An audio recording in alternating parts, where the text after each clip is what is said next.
I purchased a book called the Claron. No, not the Quran. The Quran is the holy book of Islam, right?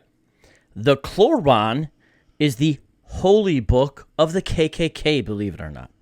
In the video, the Muhammad character is offered by the Klansmen to read the book, and there's a funny gag where he says, here, read this book. Here it is. Read this book. Obviously, this is what they call a facsimile or whatever. The original version is actually much smaller. It was more like a pamphlet or booklet size. See all that blank white space? Of course, it's got to be white space. But you had this. It was that size. But you can get it on Amazon now. And Muhammad says, why are you giving me a book to read when, as everybody knows, I can't read? And he breaks the fourth wall right there with a recurring gag that we have going on because Muhammad was called by his followers the illiterate prophet. Kimberly York, it's called Kloran. So, now, the funny response was after Muhammad says, I can't read, the Klansman goes, heck, neither can I! And he tosses it over his shoulder because he can't read either. He's got this handbook he's trying to give Muhammad. So it's pretty funny.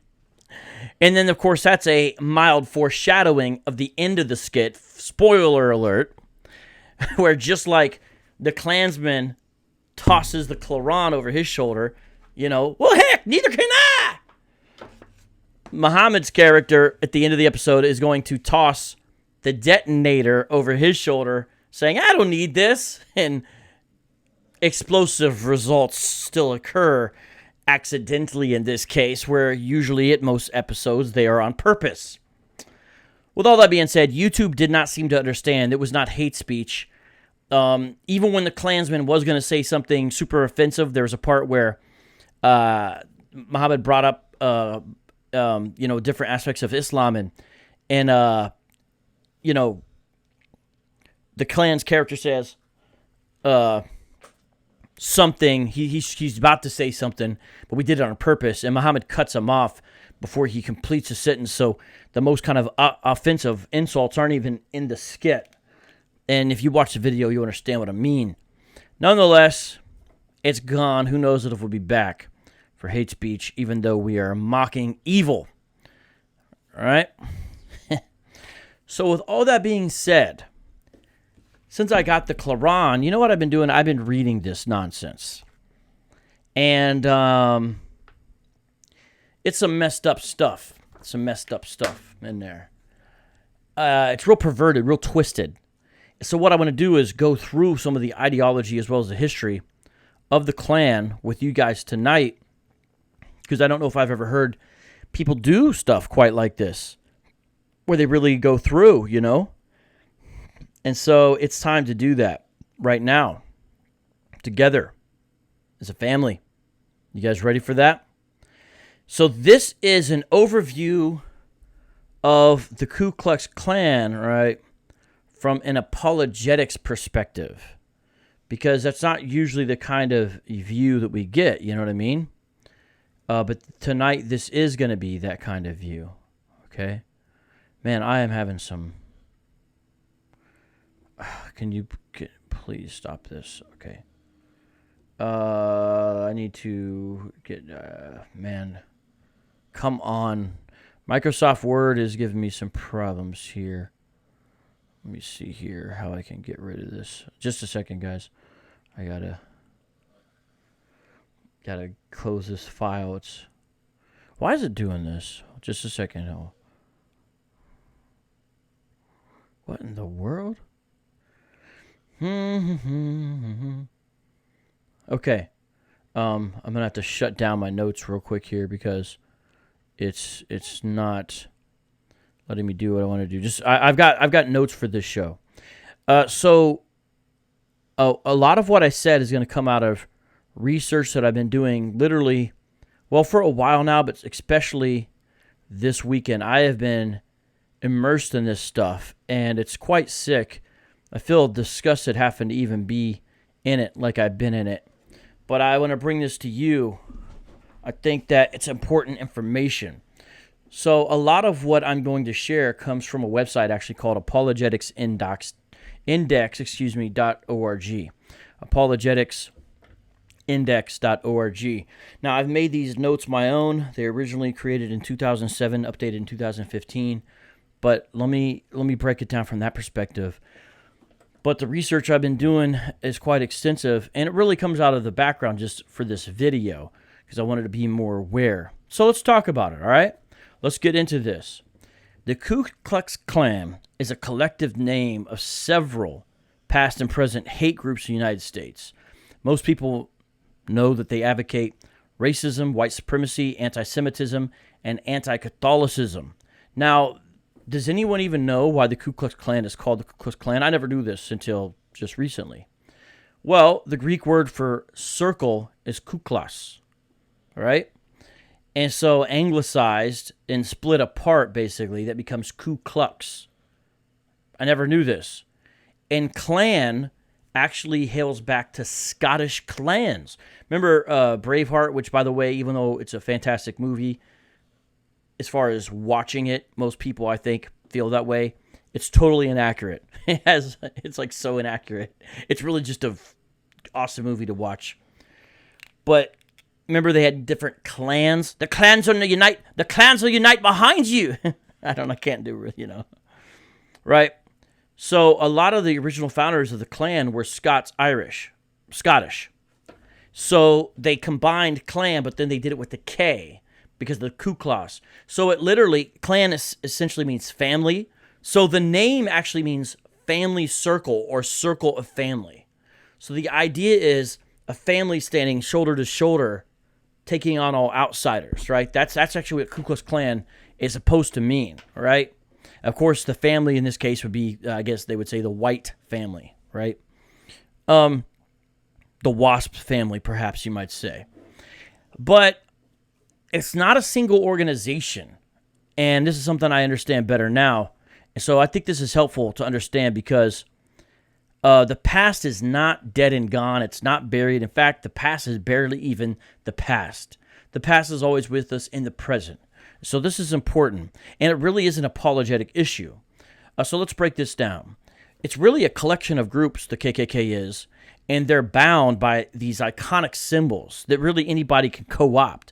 The white hoods, the flowing sheets, the cross of fire or the fiery cross, which wasn't even part of the original KKK. What happened is there's the first wave of KKK adherents that began right after Reconstruction, 1865, 1870s. This is when the South is being built back up, and you had so-called carpetbaggers from the North come in. You finally had black officials being elected.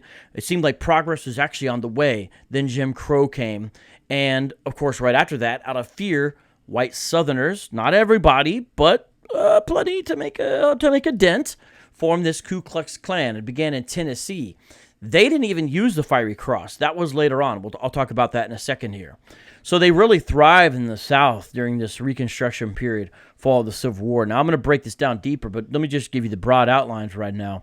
Then we've got the second wave, which is from 1915 to 1944.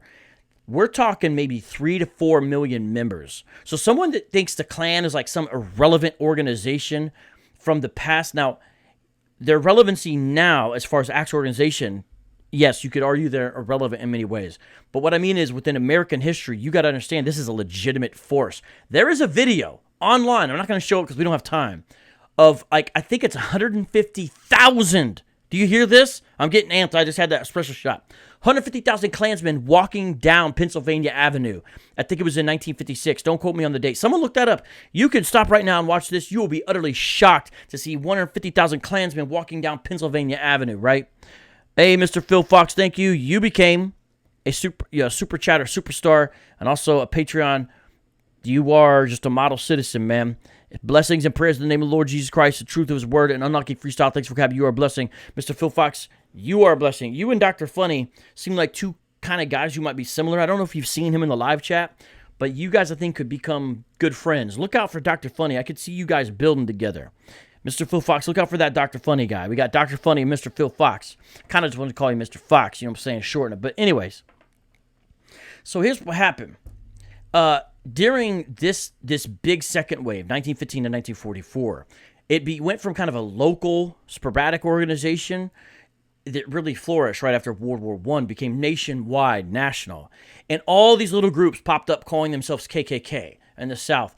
Again, in this third wave, partially in response to civil rights activity, especially in the 60s. Some people will say that the third wave began as early as the 40s. There, they probably had 5,000 to 8,000 followers, but they made an impact in the movement. I mean, they killed civil rights workers. Now, right now, though, the numbers that they have now are split among all these different organizations that use the Klan name, but they all fight with each other. You know what I'm saying? It's a little tricky to see. There's even the FBI reports at one time they think they may have been as low as 1,500 members.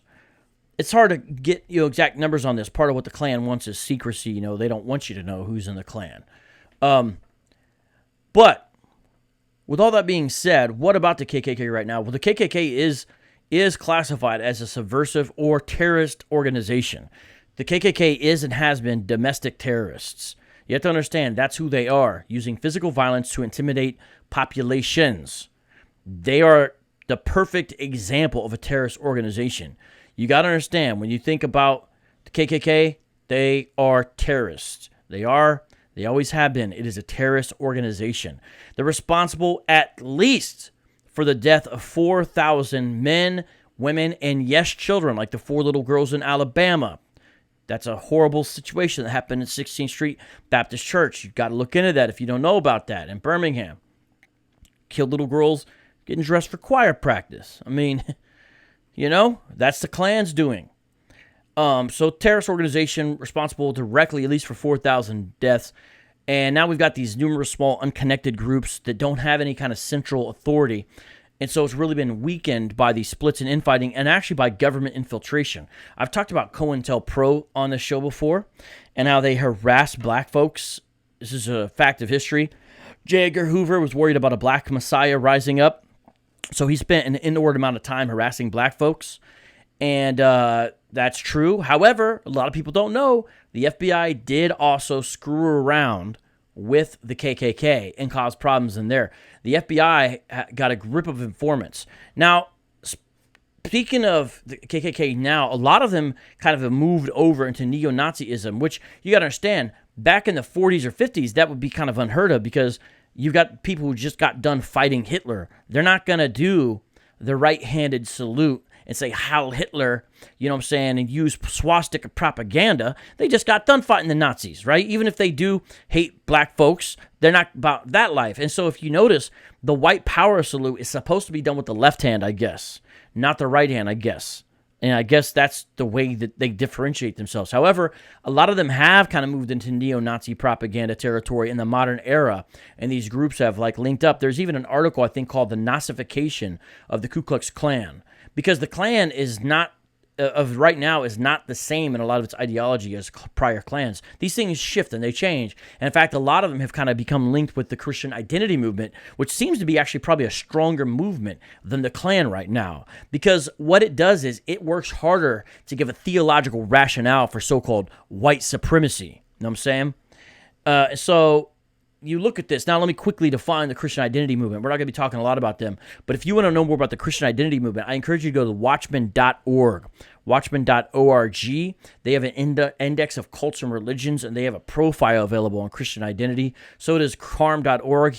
Matt Slick, my friend, has written a brief article as well there that I think is helpful.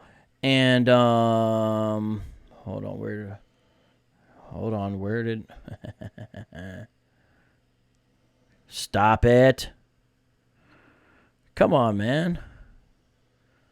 Let me view... Okay, thank you. Thank you, Microsoft Word. Jeez. Doesn't like my notes that I took. Anyways, Matt Slick has also written a small profile, and a really good article came out in the Christian Research Journal a number of years ago at equip.org. It's called Christian Identity, a Christian Religion for White Supremacists. Now, let's go back to talk about the Klan history a little more in detail. All right, here's what's going on, right? Founded December 24th, 1866. You have 5 veterans of the Confederate Army, the rebels. They met up together in Pulaski, Tennessee. and they didn't like what was going on with Reconstruction. They weren't about that life. And so they formed up this little thing. And they say for the first year or so, it was kind of just a hangout gang, kind of like performer, distraction, trying to be a mob, but they didn't all agree on that. Not really much that first year, they say, with the first year with these 5 guys. But however, they say that changed around 1867, so pretty quickly, under the leadership of a former Confederate general named Nathan Bedford Forrest. And so he wasn't the only founder of a Klan. In fact, you can go to Pulaski, Tennessee, and actually they used to have a plaque up where the Klan formed, but about 25 years ago, the owner of the building turned the plaque backwards. And so now if you go to Pulaski, Tennessee, where it says this is where the Klan first met and formed, the plaque is actually backwards facing the building. So you can only see the back of it. It's kind of interesting. The town's not proud of the history of the Klan forming there. They presented themselves as a white Christian movement ready to preserve the Southern way of life. And this first Klan was mainly determined to keep the Southern black population in its place. That was their main goal. Now, later on, the second wave of the Klan, that's when they're going to become anti-Catholic and anti-Jewish. But the first wave of the Klan was mainly, hey, you better vote this way. We're going to visit you in the middle of the night. And there was these rumors that they were trying to dress like the old, like they were the ghosts of Confederate soldiers. That was actually part of it. And if you look at the original Klan's uniforms, I've been doing research on this, they don't look like the second wave of the Klan. The second wave is more uniform and organized, right? This one, the first wave, is like, almost they look like, who is it? What's that guy, Scarecrow in Batman? The mask almost looked like that. So anyways, this first wave of Klan became powerful during Reconstruction. So much to the point that the man on our, what is he? Is he on 50s or 100s? Oh, he's on 50s, right? Isn't Grant on 50s? I haven't had a 50 in a long time. I'm so dumb. Ulysses S. Grant, he initiated a crackdown on these activities of the Klan, and after a series of incidents, General Forrest disbanded the Klan at first. So their influence really waned after Reconstruction.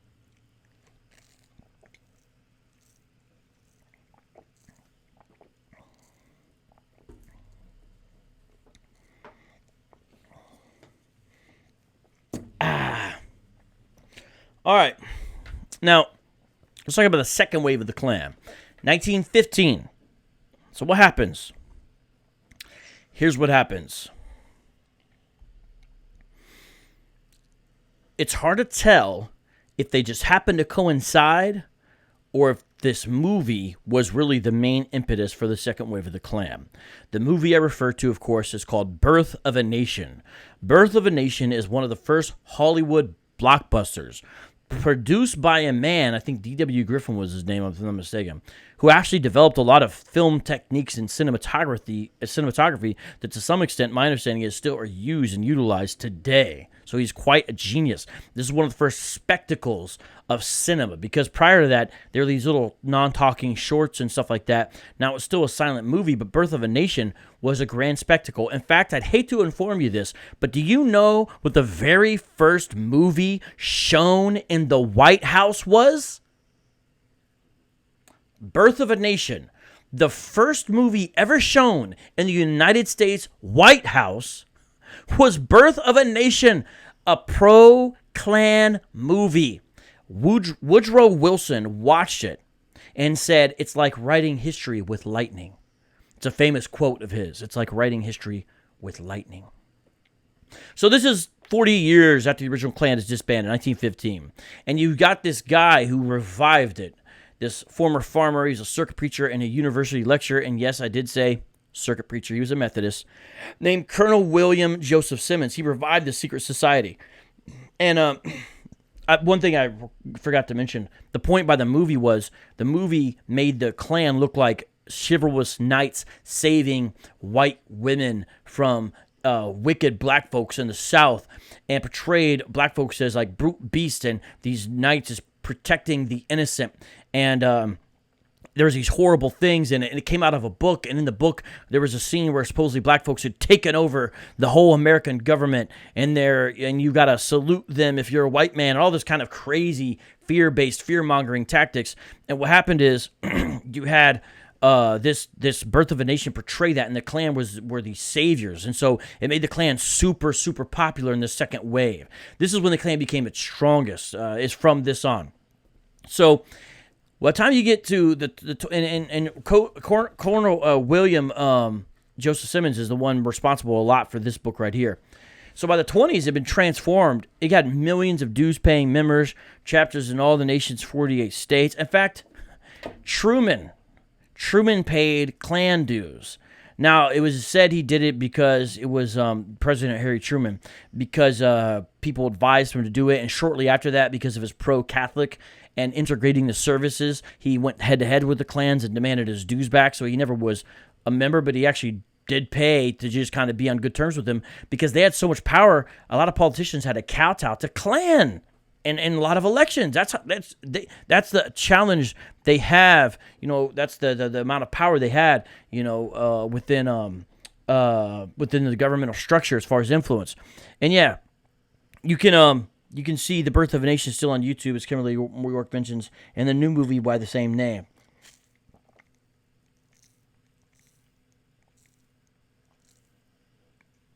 All right, so the Klan by this time had its influence far beyond just the South.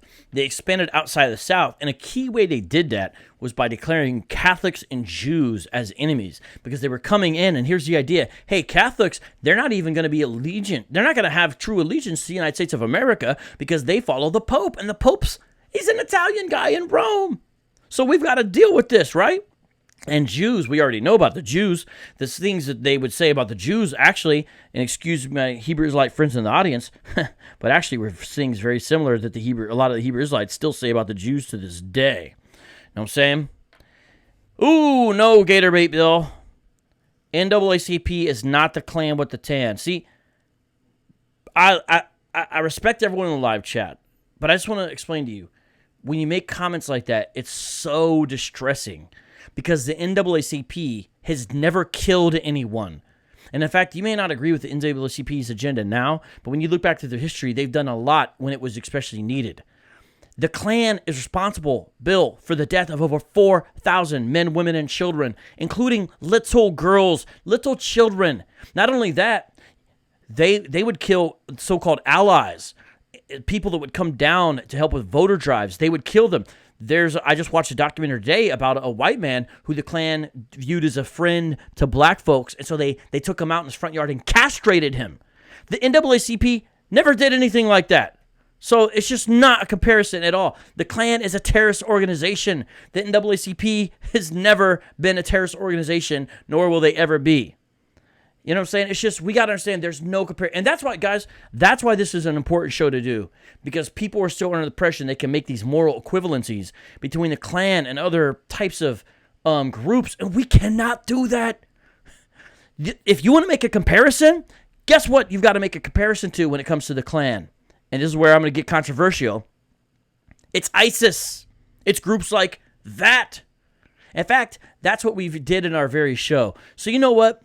Let me take a small break right here, and I'm going to show you guys the video where we first introduced this concept.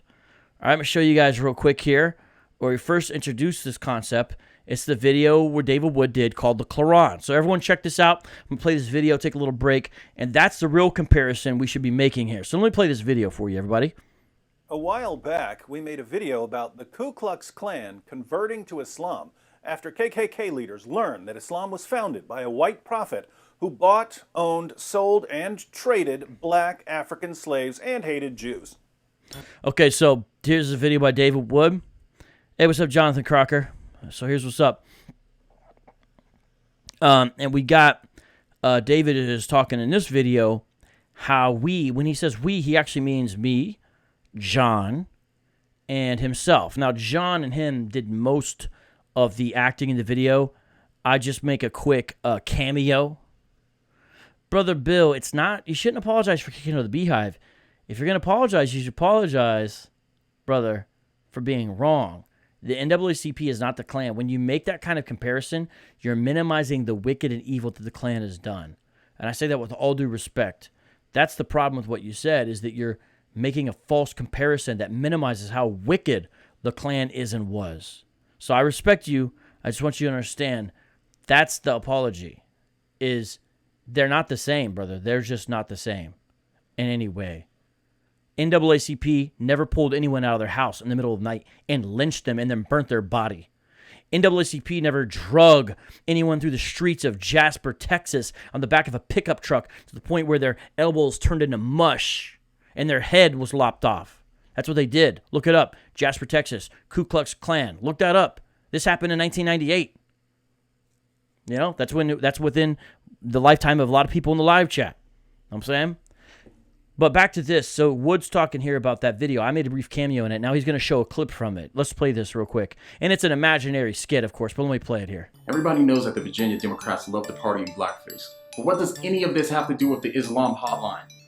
Well, boy, I am pleased to announce that the Virginia chapter of the Ku Klux Klan has finally converted to Islam. Okay, so remember there was 2 different Virginia Democrats who got in trouble for partying in blackface, and so we're throwing shade at them. If you look on the screen, it says VA Dems, then has a Klan symbol, then has the symbol for his Arabic writing for Islam, and then of course has a blackface character on the side that he's created a picture there. And if you notice, his outfit is Islamic garb on bottom with the KKK dunce cap on top. Do you guys catch that? So this is a skit we did. You should watch the full skit. It's called KKK Converts to Islam. All right, let's watch this. What? People said that the KKK are a bunch of Christians. Yeah, Christians, LOL. A bunch of Christians who love to burn crosses and worship a Jew who ordered his followers to love everyone, even their enemies. He's making a point here. People say the KKK is Christian, and of course the KKK said they were Christian. And the point is, yeah, a religion that worships a Jew and says love your enemies, right? Doesn't make sense. And yes, that is Al Jolson. Sir, are hilarious. Truth is, we didn't know what to believe until we found the whitest prophet Allah has ever sent into this world. His companions testified that he was white with an elegant face. So in our video called Muhammad Meets a Klansman, we go over these same exact texts. So just if you don't understand, everybody, the texts on the screen are not from the Quran. They are from the Hadith, okay? But these Hadith are Hadith that are well established.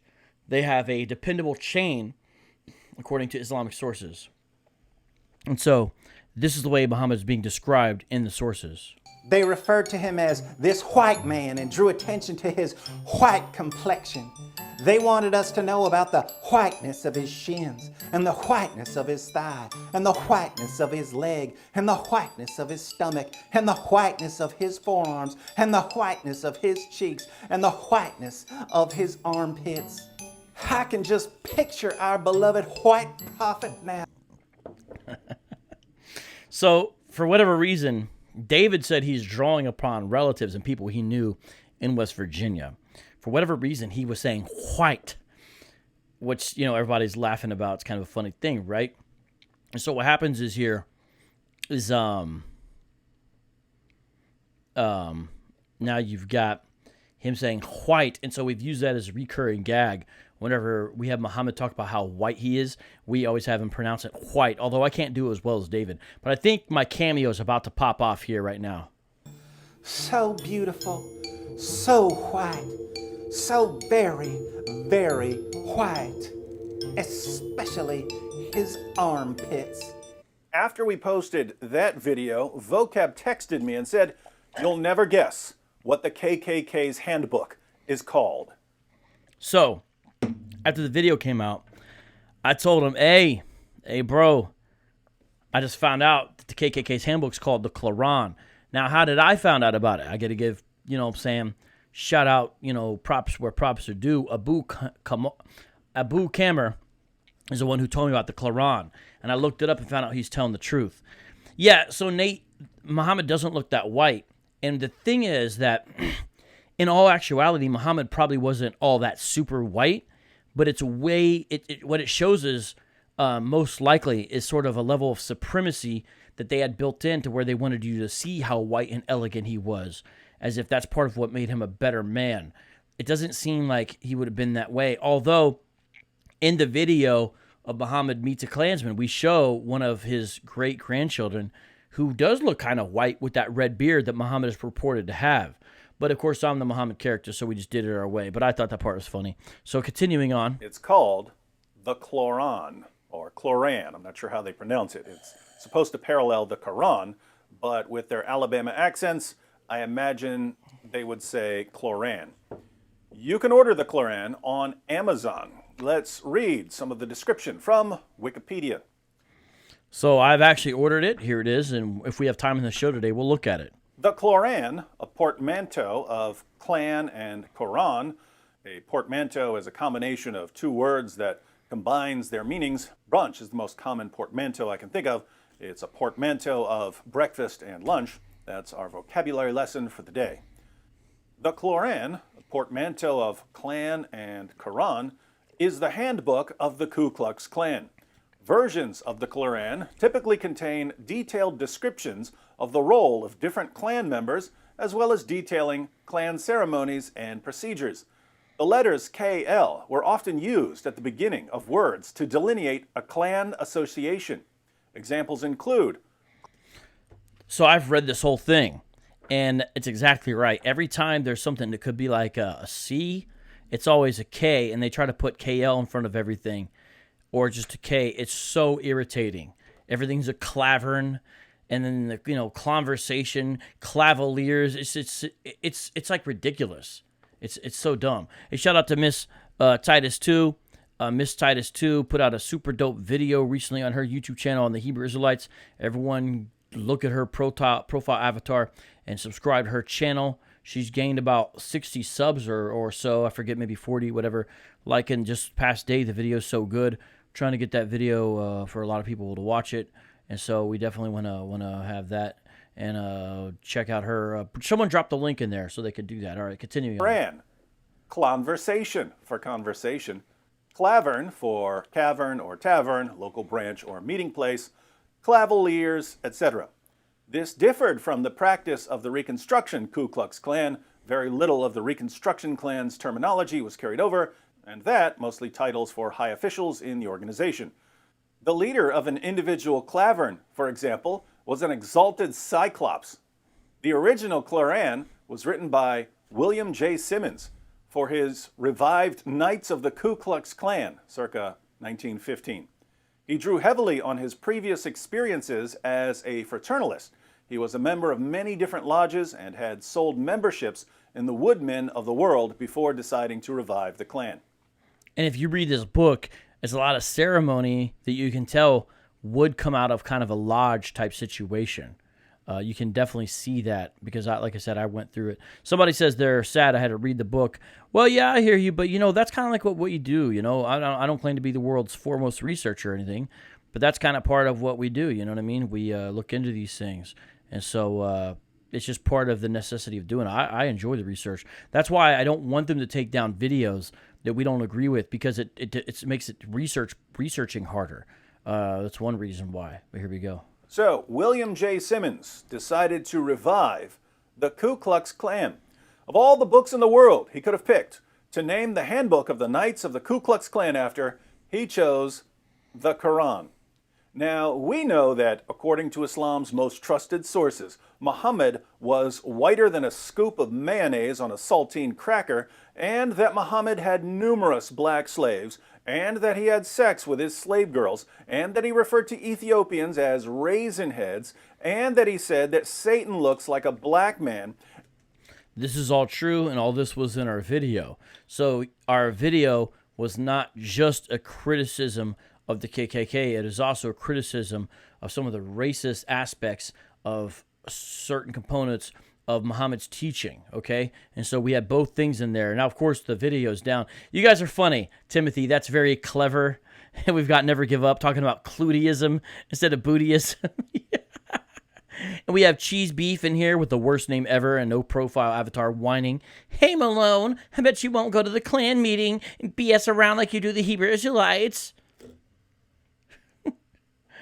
Oh, gosh. And that he prophesied that a black man would eventually destroy Islam's holiest site, the Kaaba, and that, under Sharia, the penalty for calling Muhammad a black man was death.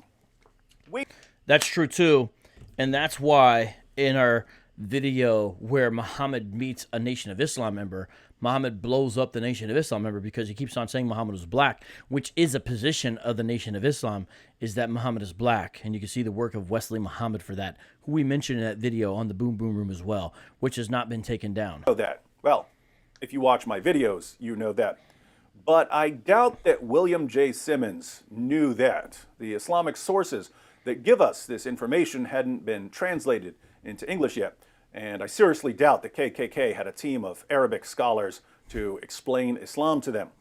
It's more likely that someone like Simmons knew that whereas slavery had been abolished in the West, it was still alive and thriving in the Muslim world, and that he therefore wanted to pay homage to the book that kept race-based slavery alive and well. Or he might have known absolutely nothing about Islam and the Muslim world. Perhaps he simply noticed that he could modify the word Quran to get Claron. Whatever the case may be, the KKK couldn't have selected a more perfect name for their handbook. Islam institutionalized black African slavery more than 1,000 years before the United States even existed. And black African slavery continued in the Muslim world long after it was abolished in the United States. It's true, and in fact, it still continues today. Cornish Chandler, clean their clocks, vocab. Indeed, it continues even today in the Muslim world. 13 centuries before William J. Simmons became the Grand Wizard of the revived Ku Klux Klan, Muhammad became the Grand Wizard and Supreme Exalted Cyclops of Klislam, a He's making some funny jokes here. Hear what he's saying? Oh, it's just funny. That demands submission to Klala. To this day, Klislam's Grand Wizard continues clawing people to convert. Let's reject his claws for conversion. Let's turn that Claron off.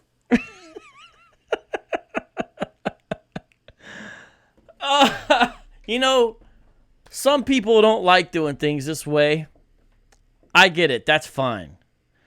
You know, where you use comedy in the course of discussing serious things. But again, if that's you, this show is just not for you. My motto is make apologetics fun again. Or you could even say make urban apologetics fun again. You know what I'm saying? So, whatever. If you don't like it, I'm so sorry. Go watch someone else more serious. This is hilarious.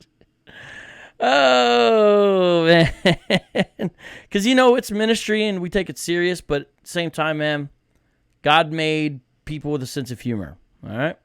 So, continuing back with it. So, we are going to look at this Claron a little bit here, but I'm going to continue on with this breakdown, okay? Muwafa, Mafa. Oh, I still like the Mafia, but it didn't work again very well, that with it. So, let's go through this here. It's sad but true that part of the Klan's success in the 1920s, and it was kind of a secret sauce they had, was their close association with some Protestant fundamentalist ministers. And they would do things like attack the evils of modern society. A good example appears to be Billy Sunday, had some ties. So did William Branham. A lot of Pentecostals might know him. So did Charles Parham, very fundamental in the founding of the Pentecostal movement, with him and William Seymour, who got pushed to the side. You know, I wish this wasn't true, but the fact is what I'm saying to you is true. And the guy who was responsible for this was a Methodist minister. Now, obviously, it's pure heresy, but it is what it is. It's fact. It's history. Now, the Klan had a series of scandals and excesses that happened during the second wave that eventually caused them to lose popularity again. But the third wave began at the end of segregation. You know, they had these U.S. Supreme Court decisions beginning in 1954 that kind of revitalized the Ku Klux Klan, you know what I'm saying? And what happened there is you had these three loosely organized Klan bodies that only had like a few thousand inactive members in the early 1950s. But then, boom, by 1965, they had 40,000 active members again. Now, again, not as big as they were in the 20s. In the 20s, it said that it's possible that 1 in every 7 Americans had a Klan membership. Now, that may be a little high, but I've heard some of these figures in some of the research. It's possible. And so these civil rights demonstrations in the 60s intensified Klan activity even harder. The Klan was so powerful in certain areas of the South that the supporters controlled state courts and the local police. And in fact, if you watch Mississippi Burning with Gene Hackman, you get a sense of that. Now, Mississippi Burning is another movie, much like the aforementioned Braveheart, that I love. I absolutely love Mississippi Burning. However, apparently a lot of it is not exactly accurate. Some of it's suggestive. Some of it's more like a composite of things that happened. Some of the things that could happen, but they did change some of the history of it. But I still look at it as a generally broad brush of things that were happening, but some of the details in Mississippi Burning are not right. But if you want to see a movie to get you amped to go do something for the Lord, now maybe you feel differently than me, but I would be like, yo, Mississippi Burning, because it makes you want to fight for justice, you know what I mean? So what happens is you had these various Klan groups. They met and formed something called the United Klans of America, the UKA. And in 1961, they had the Imperial Wizard Robert Shelton. Shelton was another Methodist Church member, not a pastor, but a member. And he was anti-communist, anti-black, anti-Jewish, and he led them in their campaign against the civil rights movement. And a lot of the violence directed against civil rights demonstrators came from this UKA group. And there was other violent Klan groups as well. The White Knights of the Ku Klux Klan, their leader was Samuel Holloway Bowers. They were mainly in Mississippi. And really, in some places, you had open warfare that was breaking out in the South. And what happens is these various Klan groups actually were vying to outdo each other in their violence against black folks, Jews, and civil rights workers. Similar in a way to some of the Islamic terrorist organizations. And remember, the Klan is a terrorist organization. So when you look at ISIS, for example, what happens is one of the main guys in ISIS actually met back in the day, right, with Osama bin Laden. And part of what he wanted to do was, hey, we got to wipe out all the Shia as well, because the Sunni view Shia as heretics, liars, a major problem. And Osama bin Laden actually has some family members who are Shia, even though he himself is conservative, Sunni Orthodox, a.k.a. Salafi, sometimes called Wahhabist, but that's more a Western thing. They don't call themselves that. But he's still not going to want to wipe out all the Shia.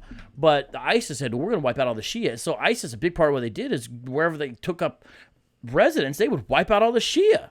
So it's like they were trying to compete with each other, because we thought Al-Qaeda was the worst thing we could see, but guess what? ISIS was worse. You know what I'm saying? So we had that kind of situation. Hey, what's up, Black Atheist Thundercats? Ho! I see your profile avatar there. So then there's been a major decline now, with the Klan, thank God. And you had FBI counterintelligence operations, as I previously mentioned, congressional investigations. Some of the chapters of the Klan went bankrupt. You had the diversion of Klan resources to, yes, presidential campaigns, specifically George Wallace, who famously said, segregation now, segregation tomorrow, segregation forever, stood in front of the door so the black children couldn't go to school, you know what I'm saying? But that was put a stop to. Robert Kennedy said, hey, make that guy look like a fool, and I think they successfully did. But the Klan lost money in that. And a lot of people started to have some outrage about the violence in the South, because they started to say, this really isn't my America. This Klan is judge, jury, and executioner. And even if they were racist, even if you're a racist American, not everyone was like all about that Klan life. It was like, it's maybe a little too much. And even the most hard-hearted racist, I think, has a hard time justifying when you've got 4 dead girls because they were getting ready to just practice in the choir to sing at church. even the most hard-hearted racists, I think, saw that and were like, hey, man, I don't know about this, man. Now, there's always people that, are incorrigible in their heart, but it is what it is, right? And so what happens is a lot of these Klan leaders got arrested on violations of civil rights crimes that were federal. And so Shelton went to jail in 1969, Bowers 1970. These organizations suffer from loss of leaders. You cut off the snake's head, you know what I'm saying? By 1967, there's a testimony before the House Committee on Un-American Activities, because the Klan was viewed as un-American at this point. LBJ made a plea to them where he said, hey, if you're in the Klan, you better get out, basically, because we're coming after you. You can watch that. And it's not that LBJ didn't say racist stuff himself, but he did go after the Klan and said, you better get out the Klan because we're going to come after you. And the federal government, they did. And so we had one testimony that by 1967, the membership was at 17,000. The FBI has said that it's dropped to maybe 1,500, as I mentioned before. And with COINTELPRO, which stands for Counterintelligence Program, you also have a declassified document now. It's a memo, internal memo from the FBI in 1976 that actually has this quote in it. Quote, Bureau already had an adequate network of Klan informants. And so this memo said we don't need to recruit any more infiltrators into the Klan because we have so many. That's how badly they had been burnt at this point. And in fact, there's a testimony of a man named Johnny Lee something or other, or John Lee Curtis, something like that. He's dead now, but he only died a few years ago. And he was like a second generation or something like this Klan guy, I think, or something like that. I forget his full story, but he became a born-again Christian. And when he was in the Klan, he talks about, because it's really cool, you can see a story on CBN, Christian Broadcasting Network. He talked about how his girlfriend that he had for years, who he told her everything, found out later that she was a Klan member. Or, I'm sorry, his girlfriend in the Klan, and he's the leader of the Klan in the city or state, was actually an FBI agent. And so a lot of other Klan guys use that against him, like, yo, bro, your own girlfriend was a FBI informant, So now we have this new wave that started taking place in the mid-1970s with a young man named David Duke. David Duke reorganized the Knights of the Ku Klux Klan into more of a political power in the South. His goal was to make the Klan respectable, achieve political power first in the states and then on a national level. He even tried to run, I think, for president, if I'm not mistaken, and mayor or something like that. He didn't win anything, you know what I mean? But then there was a scandal involving Klan membership lists, and the Duke left the Klan, and he moved on to a different white supremacist political organization called the National Association for the Advancement of White People. To further his political agenda, the Klan tried to replace David Duke, but none ever have achieved his success to this day. And I remember there was an old school rap video with Sister Souljah where like she's loading up, clips in her Uzi, and the TV's on and it says, President David Duke, and she starts, it's war! You could watch that, but Duke never achieved really anything, but he was the most successful guy. Now, every now and then, you still have these new groups pop up at regular intervals, and some of the names are the Confederate Knights of the Ku Klux Klan, the Church of the American Knights of the Ku Klux Klan, the Southern White Knights of the Ku Klux Klan, the Unified Knights of the Ku Klux Klan, the White Knights of the Ku Klux Klan, blah, blah, blah, blah, blah, blah, blah. Now, some people have speculated, there's an article you can read online from the Oakland Press called KKK on the Rise, dates back from 2007, that claims there's been an increase in numbers. And also there's a documentary on Amazon Prime or Netflix, I can't remember which one, I watched it, called Inside the Ku Klux Klan, which is fascinating. And the main guy featured in the video has since been befriended by a black man and left the Klan, actually.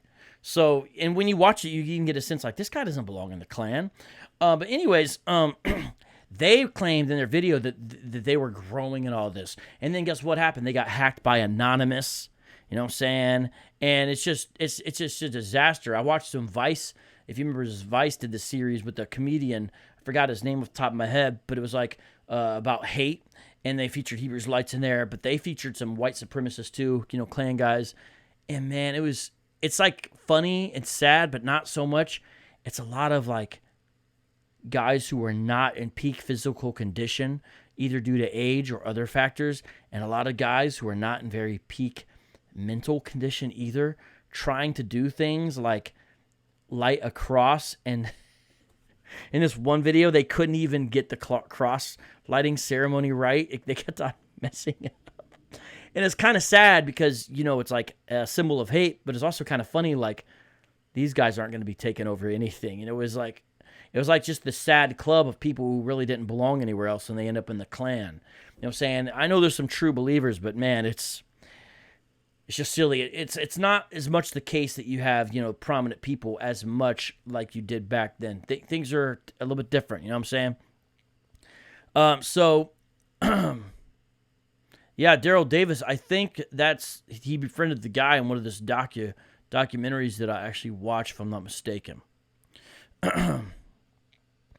So some people were saying, you know, they're getting bigger stuff again, but it doesn't seem all that likely. Now, the way they organize themselves, you know, I mentioned that they have each local sells a Clavern. It's headed by the Exalted Cyclops, and they have these silly ranking names, such as the Clalif, the Clockard, the Clud, the Cligrap, the Clad, the Cliabi, the Clexter, and the Clarugu. And the state director is called a Grand Dragon. And then the national head is called the Imperial Wizard. And the reason why is because they call like the Klan the Invisible Empire. That's what they call it. And then the book, of course, the organizational book is called the Claron.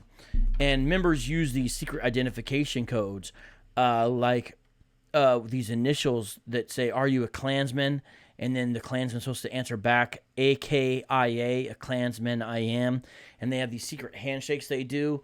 And on one of the videos I watched, the guy breaks down the secret handshake so you can know and stuff like that.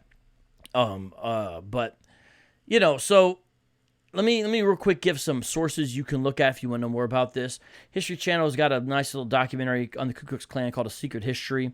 There's some good stuff on the KKK Religion News blog you can see, as well as the ADL, even though I know some people don't like the ADL. Then there's a PBS TV series called American Experience, and you can see something in there of the KKK as well. There's I think a book and I think it became a documentary called Klansville, USA. And then a couple books you could get are Encyclopedia of Modern American Extremists and Extremist Groups. Another one, the Columbia Encyclopedia. Another one by David Cunningham, The Ku Klux Klan: A History and Today. Another one, Hooded Americanism. Another one, The Rise of the Ku Klux Klan by Rory McVeigh. Some good ones. And one I got personally that I was interested in was called The Gospel According to the Klan. And so there are some resources that you can still get. And of course, I named the fact that a lot of what I said today was taken from apologeticsindex.org, and you can go to their website. So credit to them for putting together the information. And so that's what's up with that. Now, again, the reason I did this is because we had recently done the video, you know what I mean, where we have Mohammedan Klansmen, and so I was studying it, and let me see here. Just looking at your guys' comments here. Interesting comments. Interesting comments there. All right. Now, guys, you know what we're going to do? Let's take a break with the freestyle. I think we've earned one freestyle so far. And then after this freestyle, we're going to get into the Claron. I'm actually going to break it down for you guys. And this is kind of an educational show, a little bit different. And we're just going to reiterate. The Ku Klux Klan is an evil, wicked terrorist organization. And they have caused a lot of heartbreak and done a lot of heinous things throughout their history. And we, as Christians, should be disgusted at how they co-opted a lot of Christian religious language and imagery for their ill ends. And that's what we're going to talk about next. So with the Claron, I'm going to bring out certain passages here that should just absolutely disgust you, because they disgusted me. So the terrorist organization, but they act like they're doing the right thing. So real quick now, we're going to go ahead and play this beat. What do you guys want me to comment on? I don't know what you guys are asking me. Reading the comments, you're funny. What's the question I'm supposed to be reading here? Nate, what question am I supposed to be looking at? I don't see exactly what you guys are saying you want me to respond to. VOCAB is getting the HICLA. I haven't learned about the KKK since history class. Yeah, I don't see Oh, by the way, while we're getting set up for that, let me tell you guys real quick. I'm going to show you something here. I want you to make sure you're ready for this premiere that I got popping off, okay? Try to see if I can bring it up here. Where is it? All right, right here. Everybody check this out. On your screen, you can see a premiere that's scheduled on this channel 46 hours from now. Not Monday, which is tomorrow, but Tuesday, 7 o'clock Arizona time. So that's 6 o'clock East Coast, 9 o'clock East Coast, 6 o'clock West Coast, called The Day of the Lord. It's about a 40-minute sermon or message where my younger self is preaching a sermon that is on the book of Joel, and I especially discussed the concept of the Day of the Lord. And our main man, Bri, from The Shy, edited this thing, and he just made this powerful, very powerful. I think you guys will enjoy it. Now, we made the cover image a little bit hyperbole, you know what I mean? Visual hyperbole there. But the actual sermon is just a straight-ahead exegesis and theological exposition of the book of Joel. And I encourage you guys to check it out because it's important for us as Christians to know our Bibles and to know these concepts. And I encourage you guys to come, settle in, and check it out. Tuesday, sermon, 40 minutes. So shout out to that. Now, let's go. Actually, there's a couple things on here. You can buy the Claron online. You see it right here. It's on Amazon. It's not that good of reading. It doesn't really even teach you that much about what they believe. Here's the illustrated version. These two things here. Here's what I've got. You know, it's not really that great or anything like that, but that's what I got. It wasn't that expensive. And then there's a well, actually I have it digitally up there, right there. We might look at that later. There's the Wikipedia entry that David Wood referred to there. And there's some of the text you can look at there. And there's a discussion about it, an AP article that you can check out. Not very long. And there's, that's just the Christian Identity Movement article I talked about earlier. So there's some stuff there. But let's go ahead and get into this beat real quick here.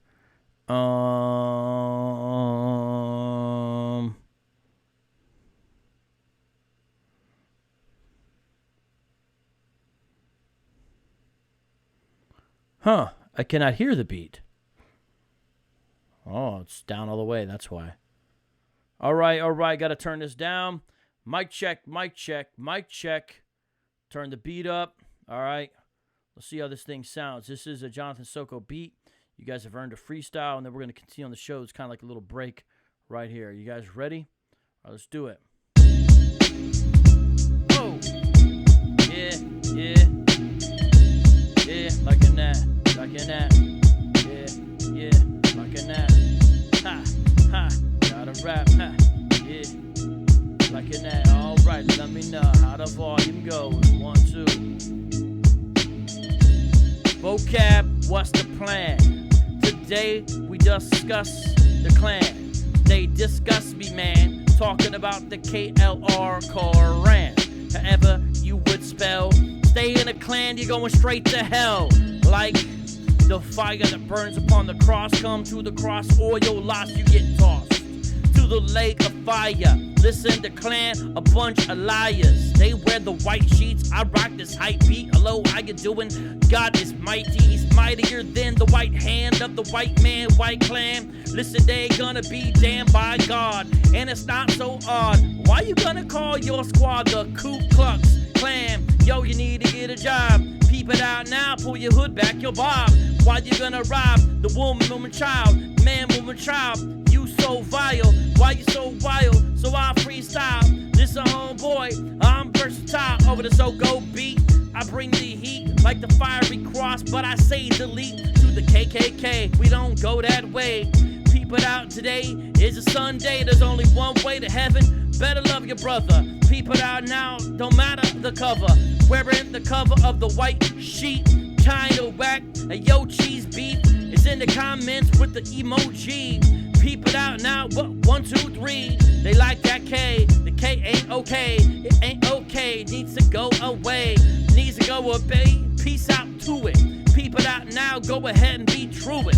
what you wanna do, get born again. Christ will save you from your sin. No matter what you in, even the Klan, my man. You better love all of your next of kin. That's a human family, understand the truth. Step this fire, spit this boot. Oops, so switch up that word. Describe the Klan with the adverb. Okay, yo, we are almost done. This style is hot, it be burning like the sun. 3, 2, 1, and now I gotta run. Hey, let's discuss the Quran.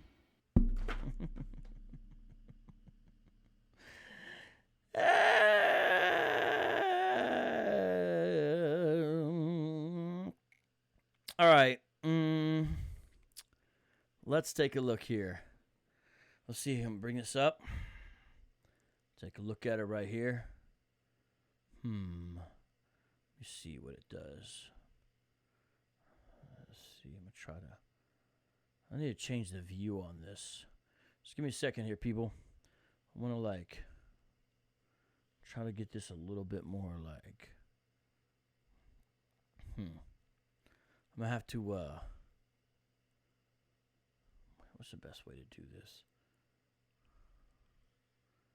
This thing is irritating. Probably download this. Wait, I've already got it up. Don't I already have it up? Let me download this stupid file. Then we're going to take a look at this thing.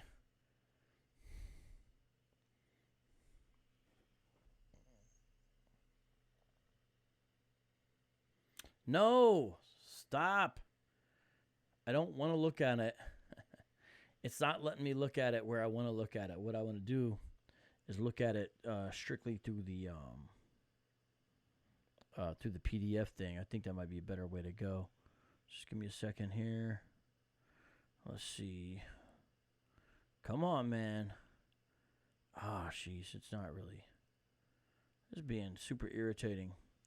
All right, you know what? We'll just have to do it the other way then, I guess. Wait, hold on. Is this it? Yeah, it's not. It's not cooperating. Okay. Maybe, you know what I should do? Open. No, I don't want to open it that way. Why won't they let me open it like there? Okay, I finally got it. Okay. Now, sorry guys. Let's take a look at this Claron. Okay. Boom. Finally. Good. Hey, it's not showing it. Hold on, I'm gonna fix that. Just hold up. Just hold on. We can fix this, y'all. All right.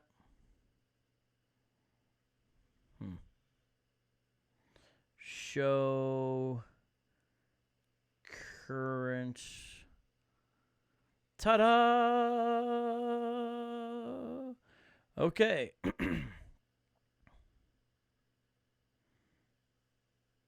I'm going to make myself a little bit smaller here. Put myself on one of these sides here. Probably over here. Just make it a little bit. Okay, that should probably work. Okay. All right, guys, we all set up? I think we're all set up. Okay. Okay, I've actually read this whole thing in preparation for this show. You see right away, character, honor, duty. So they view themselves as good guys. See that? And, it's like a lot of these wicked organizations, they think they portray themselves as doing the right thing. And the KKK was no different. So you see there's Simmons, again, a Methodist minister. Caution. This book is the property of the Knights of the Klux Klan Incorporated is loan to Klan, whatever. So there's the Ku Klux Klan Creed. Okay, let's look at it right now. Okay, ready? Hold on, let me flip this. I think I can get this a little bit larger. All right, I think I can go a little bit larger. I'm going to try to maximize that. Okay.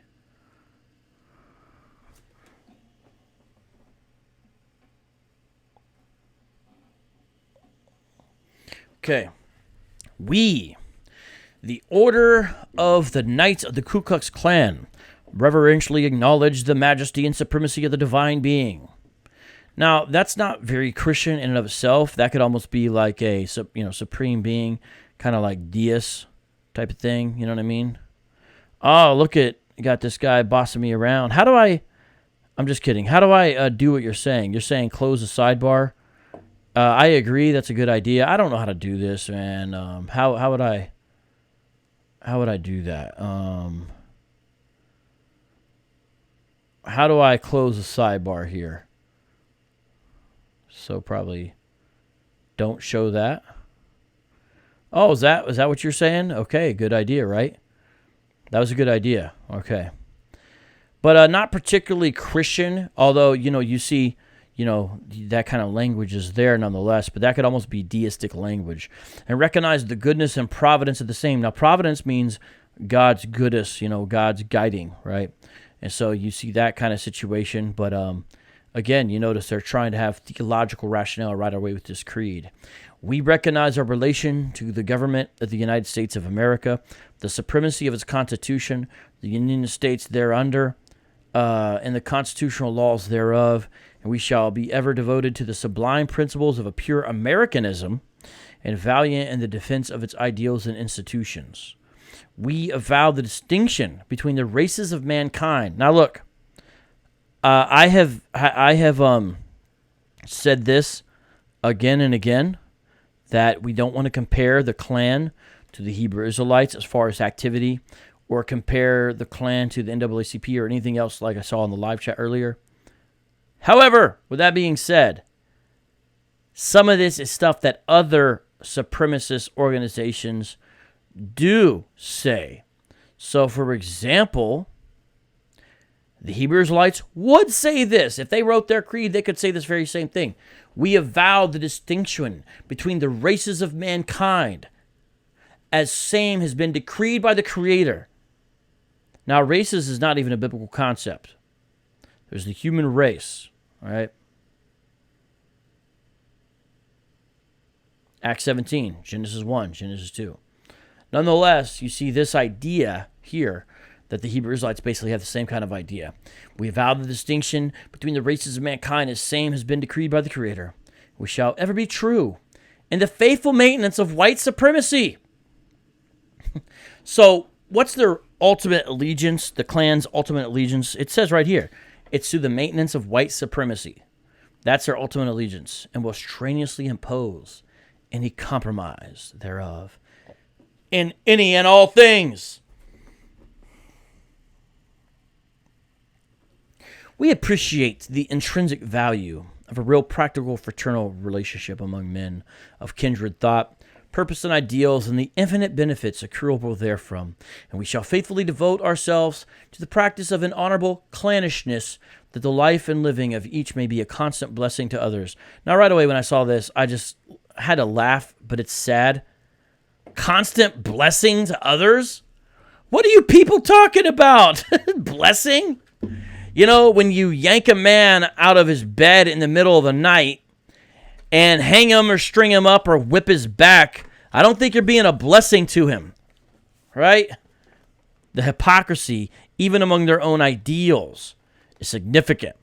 Now, here's the thing. This thing is boring as freaking heck. It's like Robert's Rules of Order for Racists. It tells you how to do the opening ceremony and all this. And look at this. So lame, so mundane, so boring. You would have think that being wicked was more exciting, but apparently not. You know what I'm saying? That's what you got to do. You got to run your evil organization.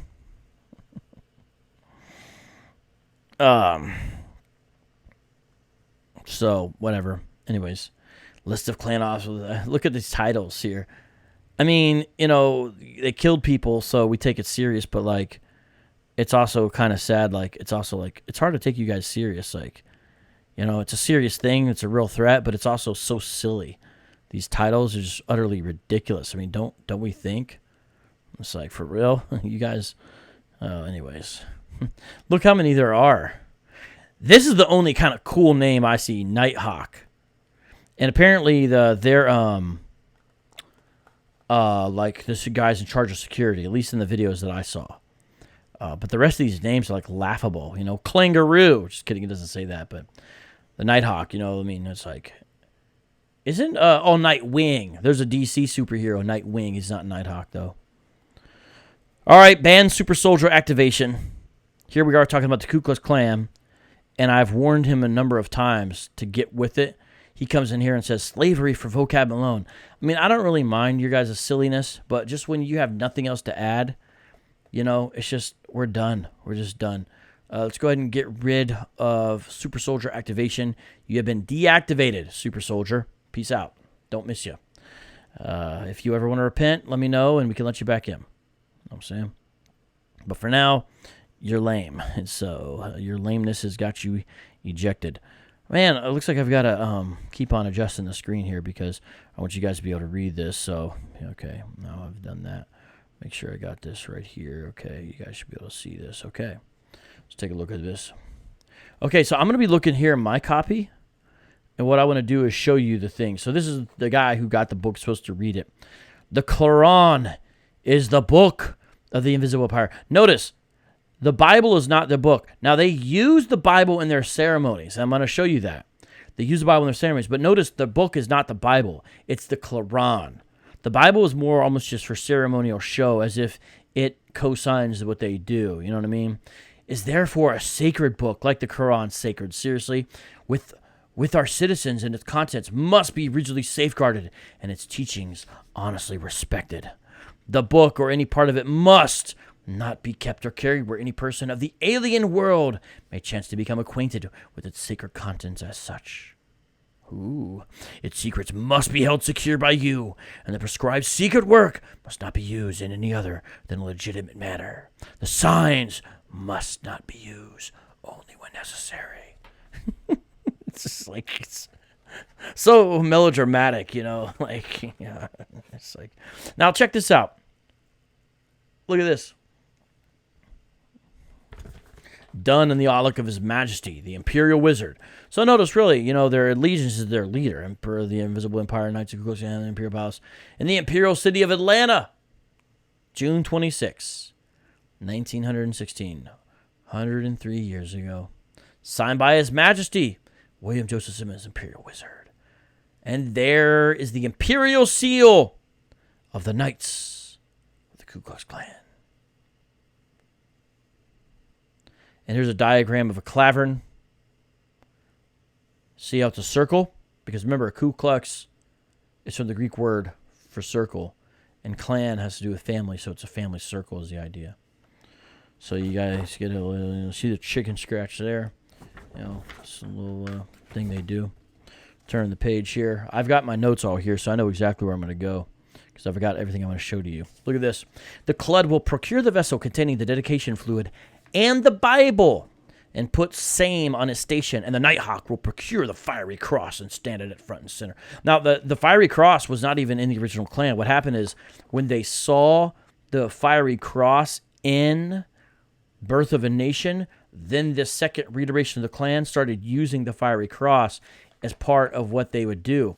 But actually, it's funny. It goes back to Scotland, where when the clans were at war, they would let the other clans know they're going to war by lighting a fiery cross. And so it actually goes back to Scotland. Now, what they try to say is that it's a symbol or a sign of their faith in Christ. Although it's a little difficult for me to see how burning the cross is a symbol of your allegiance to it. You see what I'm saying? That doesn't make sense, does it? Does it make sense to anybody else? I mean, that's something that the Muslims would like to probably see, since they believe that Jesus is going to come back and destroy all the crosses, right? It's funny, notice how they're called my terrors. Now, I took that to be an old way to just say, like, those in charge of me, but it is interesting considering they are a terrorist organization. Prepare the sacred altar, the exalted Cyclops says. Whenever you see EC, it means exalted Cyclops. Now, here's another part I wanted to bring out to you. What I'm doing is showing you how they're not only a terrorist organization, but they're a terrorist organization that co-opted Christian imagery for their cultic liturgy. So the Klan is a racist cult, basically. You know what I'm saying? The Klan is a racist cult that stole a lot of Christian imagery and ideas, as well as Masonic crap. But you gotta understand, it's a racist cult. Cheese beef, don't whine.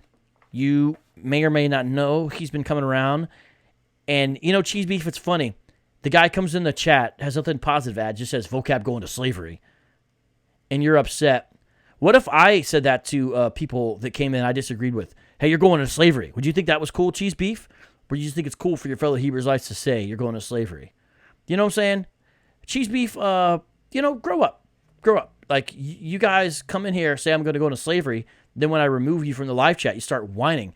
Hebrew Israelites are the only religion I know where the adherents can go from warrior to damsel in distress in a matter of seconds. You know what I'm saying? That's what y'all be doing. Let's look at this, though. As he leaves the sacred altar, the Klud will advance the sacred altar with Bible and vessel of dedication fluid. Standing at point of sword, he will place the Bible opened at the 12th chapter of Romans. Huh! Wow. So they actually want to have some Bible open to a specific place when they do their ceremony. Now, guess what? It doesn't seem like they read it from what I could get.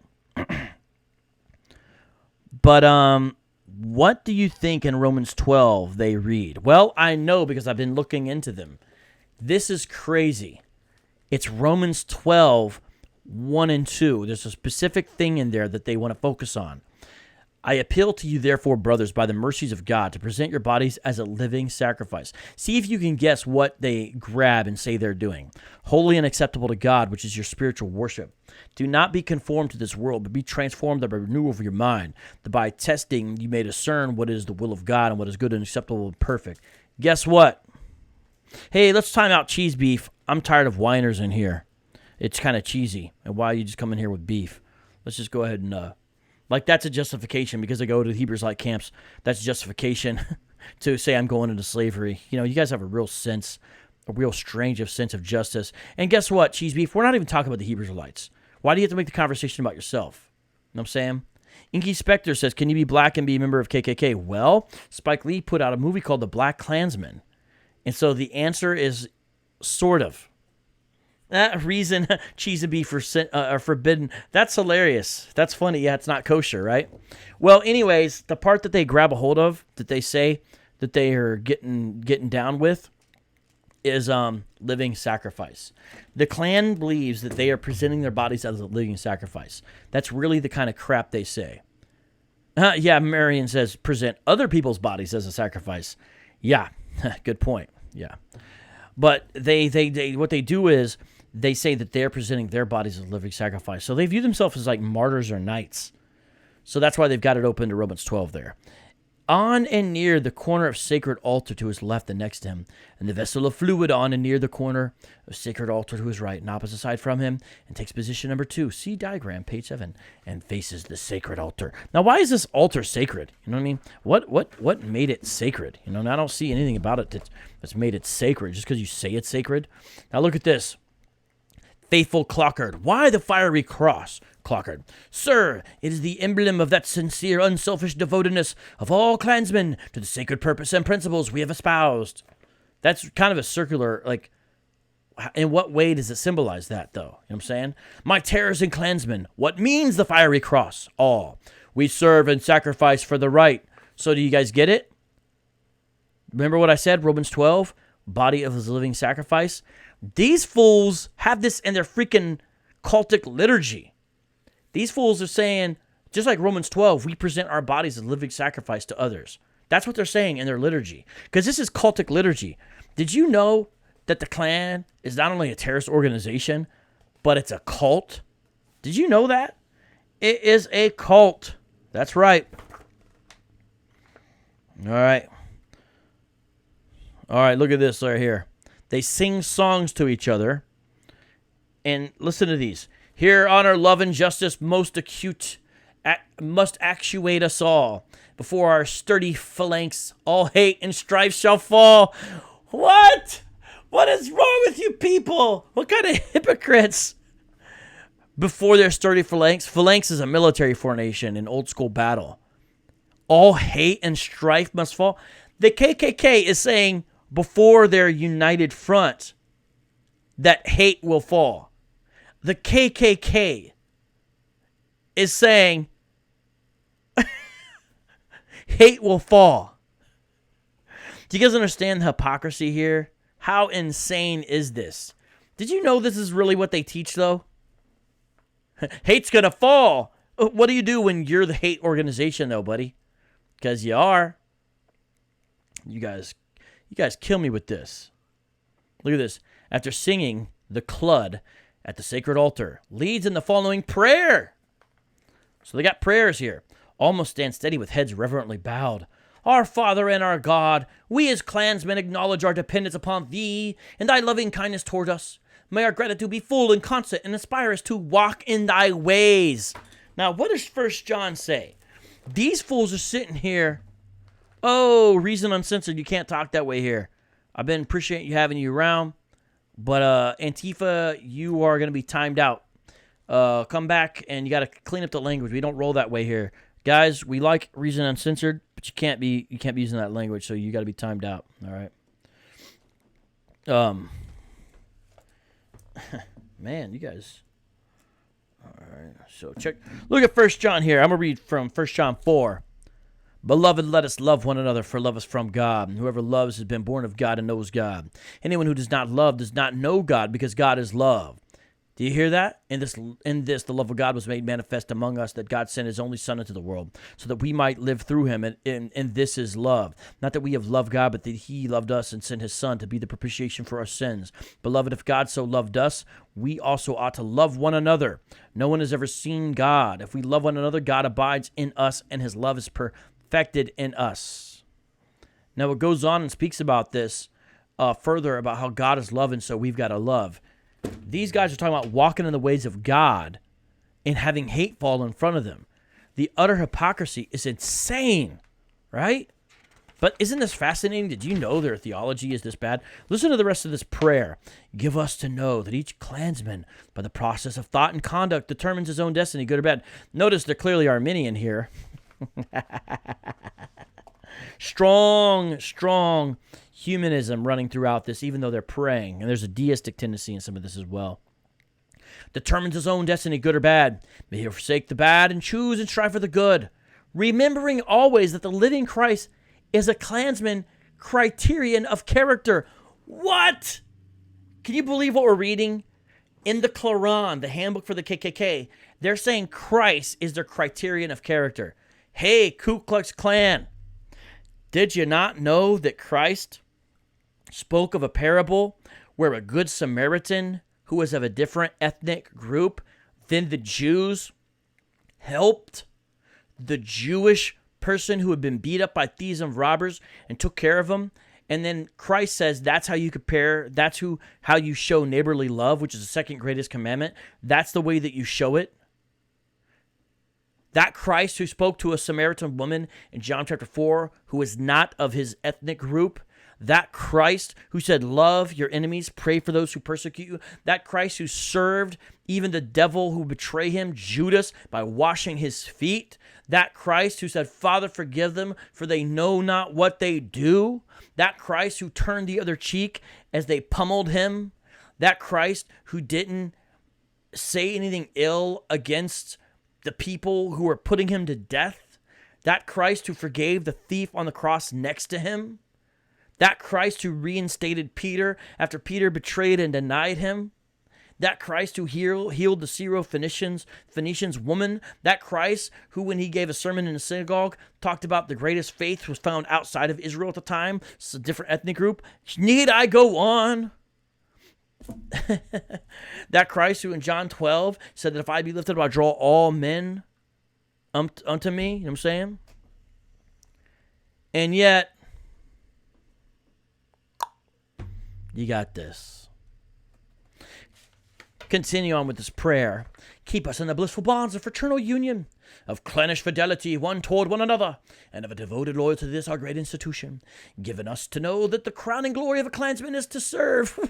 What is wrong with you people? This is really what here's what's so interesting about this. Evil always masquerades as good. Nazis said they were doing a good thing, so did the Klan. Harmonize our souls with the sacred principles and purpose of our noble order, that we may keep our sacred oath inviolate, as thou art our witness. Bless those absent from our gathering at this time. Thy peace be in their hearts and homes. God save our nation, and help us to be a nation worthy of existence on the earth. Keep ablaze in each clansman heart the sacred fire of a devoted patriotism to our country and its government. We invoke thy blessing upon our emperor, the imperial wizard, and his official family, and the administrations of the affairs pertaining to the government of the invisible empire. Grant him wisdom and grace, and may each clansman heart and soul, oh, it looks like they got a typo there, I should say soul, be inclined toward him in loving loyalty and unwavering devotion. Oh God, for thy glory and our good, we humbly ask these things in the name of him who taught us to serve and sacrifice for the right. Amen. All say amen. Are you guys serious? Are you guys serious? Like, are you guys for real? Now check this out. You got the fiery cross again here being extinguished. By the way, I'm told when they do the ceremony, they got to be real careful when they light the fiery cross. You know why? Because their suits are made of polyester and they're real flammable. Imagine a bunch of guys lighting up. I mean, well, you know, it would be fun, but it's kind of funny. Look at this. Exalted Cyclops. Faithful Caliph, what is the fourfold duty of a clansman? The Caliph will rise to say, Caliph, to worship God. What? They're trying to make it like a catechism up in here. You know? What's the chief end of man? To worship God. These fools worship God. Be patriotic towards our country. Be devoted and loyal to our clan and emperor, and to practice clannishness towards his fellow clansmen. How speaketh the oracles of our God? The Clud will arise and say, Thou shalt worship the Lord thy God. Render unto the state the things which are the states. Love the brotherhood. Honor the king. The king? Who's the king? Bear you one another's burdens, and so fulfill the law of Christ. What the flip is this nonsense? That's Galatians 6, 1 and 2. By the way, Christians, when Hebrews Light asks you, or a Hebrew roots guy, anybody like that, trying to put the law on you, are you under the law? Say yes. Oh, really? Oh, the law of Christ. What do you mean the law of Christ? Galatians 6, 1 and 2 is an example of the law of Christ. We are under the law. We're under the law of Christ, which is the law of love. That's right. Galatians 6, 1 and 2 says, bear one another's burdens, and in doing so, you fulfill the law of Christ. And can you believe the Klan is sitting here using it? Now, let's just say somehow there was a Christian who was really in the Klan. Let's just say this happened. Guess what? The African, whether he's in Cameroon or of African descent in Barbados or Jamaica, he is your brother in Christ. So you can't fulfill this if you're in the Klan. So get out the Klan. Hey, what's up, Connor? How you doing? Yeah, a racist Greek fraternity. Yeah, good point. I mean, their name is from Greek even, right? But did you realize how blasphemous this is? This is like utter blasphemy, isn't it? It's utter blasphemy. Disgusting. Christians should have stood stronger against the Klan, but I think a lot of people were afraid for their life, and so they didn't. I'm not excusing it, but I think there should have been a harder push back against these guys in their heyday. The crowning glory of a Klansman is to serve, non silva sed entar. All will say, not for self, but for others. There's that idea of we're a living sacrifice. Can you believe this is their theology? Let us be faithful in serving our God. Oh, really? Our country, our emperor, and our fellow kinsmen. We're serving our God. First commandment, love the Lord your God with all your heart, mind, soul, strength. Second commandment, what's it say? What's it say? What is that? What's it say? Love your neighbor as yourself. Doesn't just say your white neighbor, does it? No, it does not. Now look, the guy is going to rap here. I didn't know the Klan was rapping. The exalted Cyclops will say, give a rap. Just kidding. Sorry, bad joke. Each Klansman will then sing the following cloxology.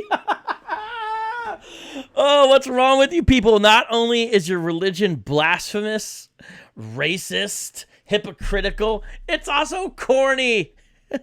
Each Klansman will then sing the following cloxology. Cloxology. Instead of doxology.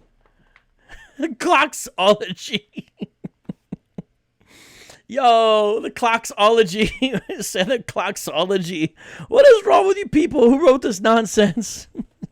Here's the Klan cloxology. God of eternity, guard our great country, guide our great country. Our homes restore, keep our great state to thee. Its people right and free, and us like glory be forevermore. I guess that didn't apply to people who look different than them, though, did it? Now they've got a benediction prayer. Wow. Benediction. May the blessings of our God wait upon thee, and the sun of glory shine around thy head. May the gates of plenty, honor, and happiness be always open to thee and thine, so far as they will not rob thee of eternal joys. I don't know if you're going to be having eternal joys there, buddy. May no strife disturb thy days, nor sorrow distress thy nights. And when death shall summons thy departure, may the Savior's blood have washed thee from all impurities. Are you serious? You know the Klan symbol with the little cross that they wear on their sleeves? If you look real close, and we did this in our video that's now taken off YouTube, in the middle of it, there's a little red thing that looks kind of like a quotation mark.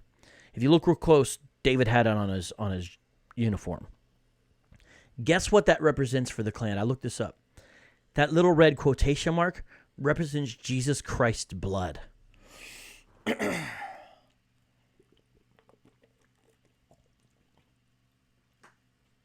Let that sink in. Seriously? Hey, just like tell the Hebrew Israelites or anybody else who's racist in their religion, you know what we say? We say, hey, Matthew 28, go into all the nations. All the nations. Preach the gospel to them. Matthew 28 doesn't say just people who look like you. Acts 1 and 8 says the exact same thing. And I see somebody here named Kay says they're like melanin challenged Hebrew Israelites. In their ideology, there are some similarities. Now, our video pointed out similarities with Islam and the KKK. But in their actions, not so much similar. And Josiah Israel actually makes a good point. The Israelites have not hanged, raped, and burnt crosses. That's true. Hebrew Israelites, so-called, have not hanged people as far as official group teaching or something like that. Rape people, burnt crosses. That's true. So I do think we need to recognize that, everybody. And I've been bringing that up several times. Although the ideology, you might see some similarities between that and that. I'm going to certain pages because I've got my book open here I'm looking at. And what I'm doing is I need to go to certain parts to show you guys stuff. So we're going to page 24 here. Yes, I did read this whole thing. Had a lot of fun reading this thing. Real great reading here. All right, look at this. With true faith, a man may expect a just answer to his prayers, and his virtuous hopes will ultimately ripen into a sublime fruition. Bro, just a true faith. Hey, James says it. Will that faith save a man? Meaning if you have a faith without works, it's not really any faith at all. It's a dead faith. This kind of faith is a dead faith, not a true faith. No faith at all. It doesn't save you. Know what I'm saying? And that's the point of James. They think God is going to answer their prayers. You know? How deluded. You know? Look at this.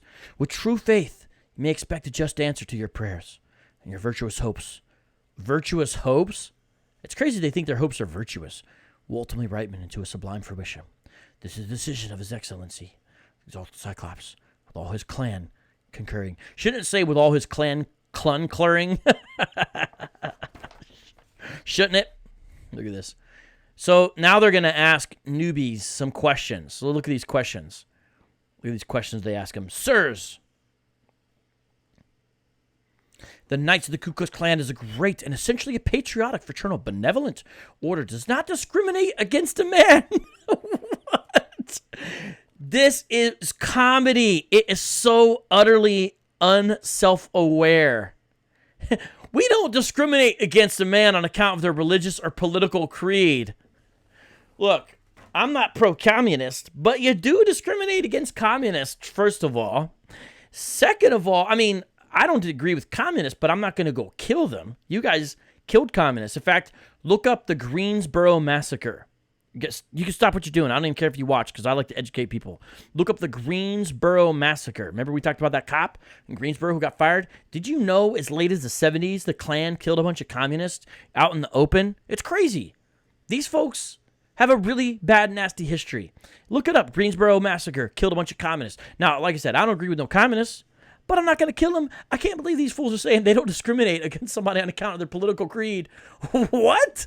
Or religious creed? Thought you don't like Catholics and Jews. What are you talking about here?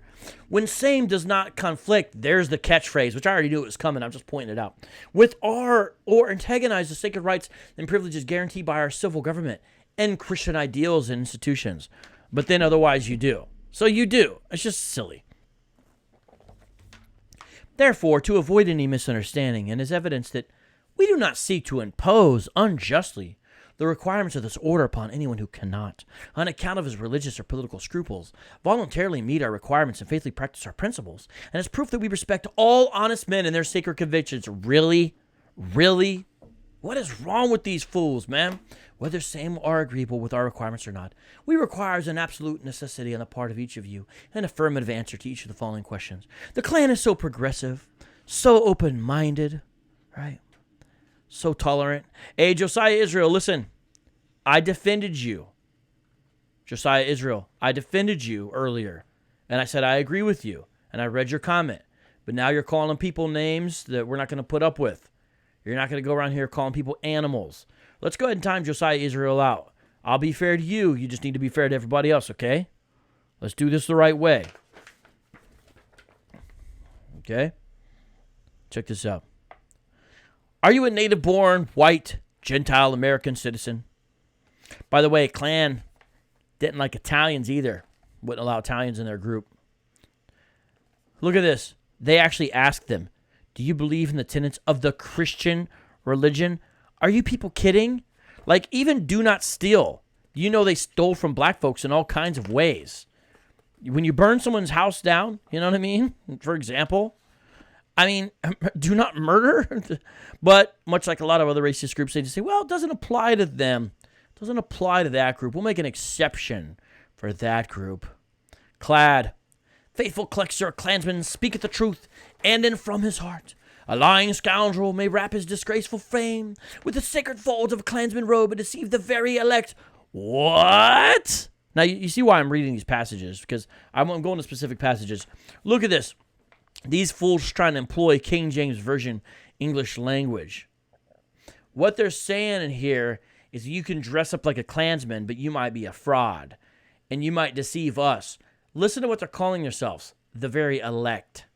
But only a Klansman possesses a Klansman heart and a Klansman's soul. See that? But they're saying that they are the very elect. And, you know, you might be a government agent. You might trick us. But we know the truth. The truth will come out. With heart and soul, I, the Klexter of the Klan, welcome you and open the way for you to attain the most noble achievement in your earthly career. This is the best thing you could do, guys. Be faithful and true unto death, and all be well, and your reward will be the same. Well, you'll be rewarded, but I don't think it's what you want. Noble Clad, pass with your party. Not a party I want to be invited to. Look at this. Sirs, the portal of the invisible empire is being opened to you. Your righteous prayer has been answered. Who is answering it? It's almost like the exalted Cyclops answering their prayer. And you have found favor in the sight of the exalted Cyclops and his clansmen assembled. Follow me and be prudent. You guys are a joke, man. God, give us men. The invisible empire demands strong minds, great hearts, true faith, and ready hands. And now they do a little rap here. Men whom the lust of office does not kill. Men whom the spoils of office cannot buy. Men who possess opinions and a will. Men who have honor. Men who will not lie. Men who can't stand before a demagogue. And damn his treacherous flatteries without winking. Tall men, sun crowned, who live above the fog. In public duty and in private thinking. For while the rabble with the thumb-worn creeds, their large professions and their little deeds, mingle themselves in strife, lo, freedom weeps. Wrong rules the land and waiting justice sleeps. God give us men who serve not for selfish booty. They messed up on that line. Oh, they don't want men who are involved with Buddhism. They are saying don't have any men in the Klan who are adherents to Buddhism. Huh. What's up, Tony Tabano, Siciliano? How you doing, bro? But real men courageous who flinch not at duty. Men of dependable character, men of sterling worth. The wrongs will be redressed and right will rule the earth. God give us men. What the freak was this? Oh, why they hating on the creeds here anyway? That's what I want to know. Why they be hating on the creeds? You know, what's up with that? You guys didn't know the Klan had bars. Klan got the bars, man. Oh, boy. Check this out. While the above prayer is being said, the Nighthawk takes the fiery cross from the altar, lights it, and takes a position immediately in front of it, at about 4 feet from the cloud station, face to the Kluggeroo holding the fiery cross above his head. It's just a silly liturgy they got going on. You know what I'm saying? It's a false religion all the way, man.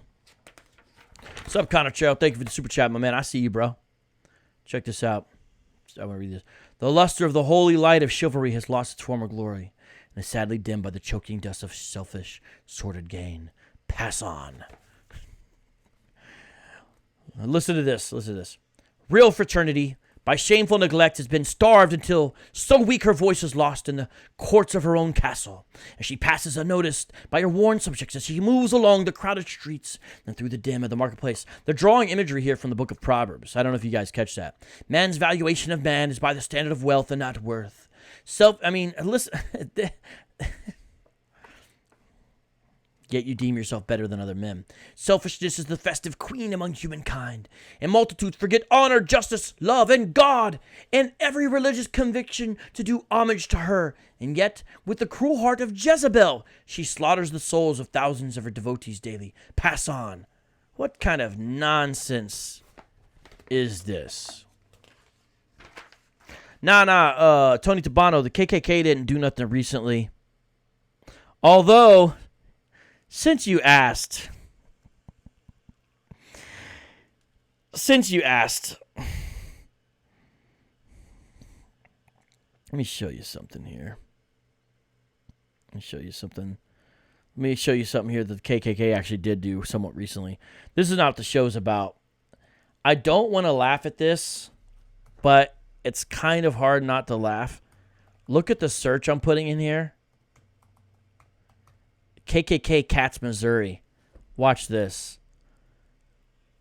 This is insane.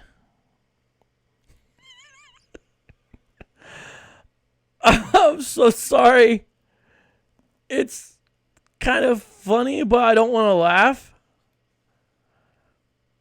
Okay, so I don't want to laugh.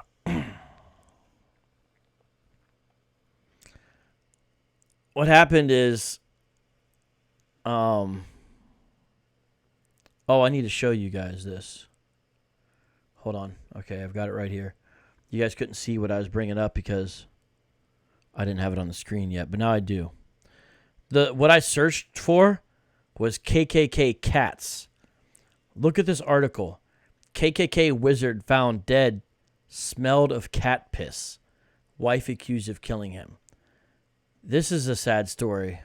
Wait a minute. Frankon, is that... I hope that's not the guy who left the KKK. Is that the guy that befriended Daryl? Someone look up Frankon. Find out if he's the same guy who befriended Daryl and left the KKK. Because it looked like he was turning around. Oh, no, I think it is him. Okay, so check this out. The reason I say that is because it looked like that guy was going to turn around maybe by God's grace. I think that's him. Now, it's still sad and stuff, but no, the KKK hasn't done anything recently, but I do want to show you this, something that kind of did happen recently, which is, he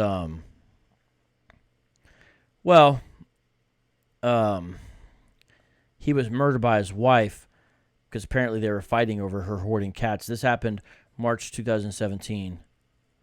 All right, so I'm just going to show you this real quick here.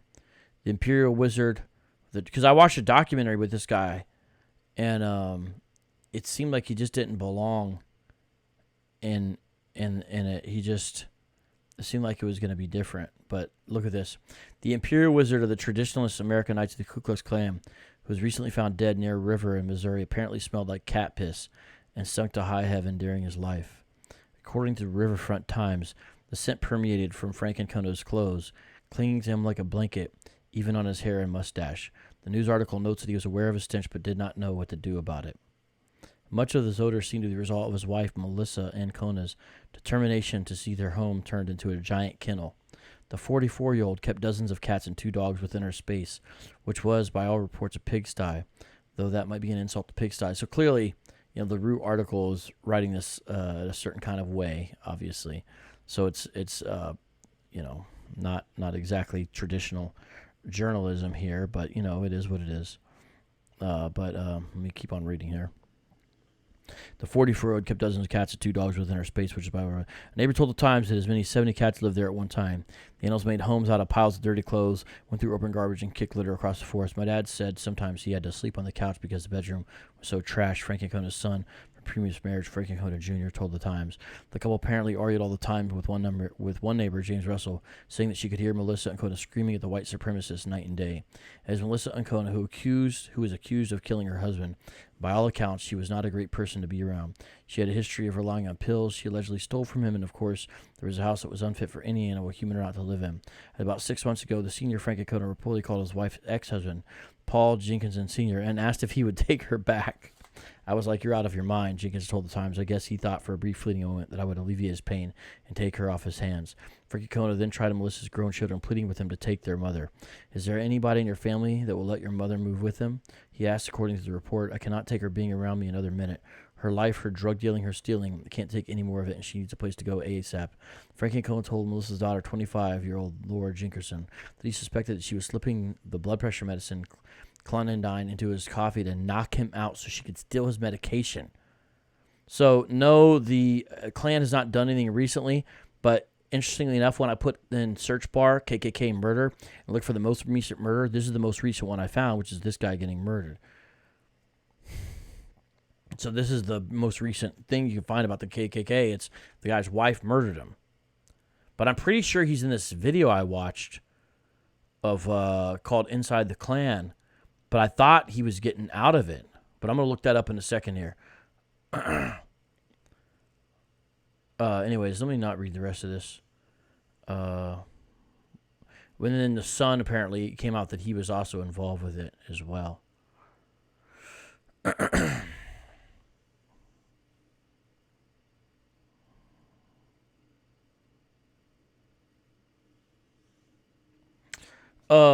The reason why we are learning about the Klan today is because we recently did an episode of the Boom Boom Room. And in that episode of the Boom Boom Room, we featured the Claron. And so I wanted to tell you more about that background.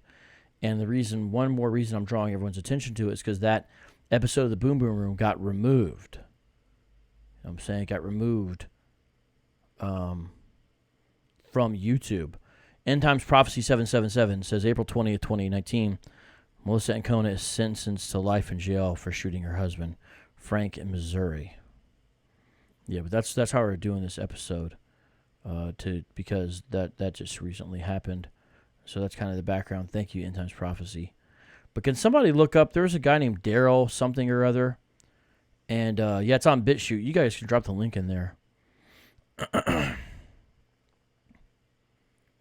And, yeah. Okay, so we're going to look through the rest of this to see how it's a perverted racist cult. I need to go to page 35 to show you that.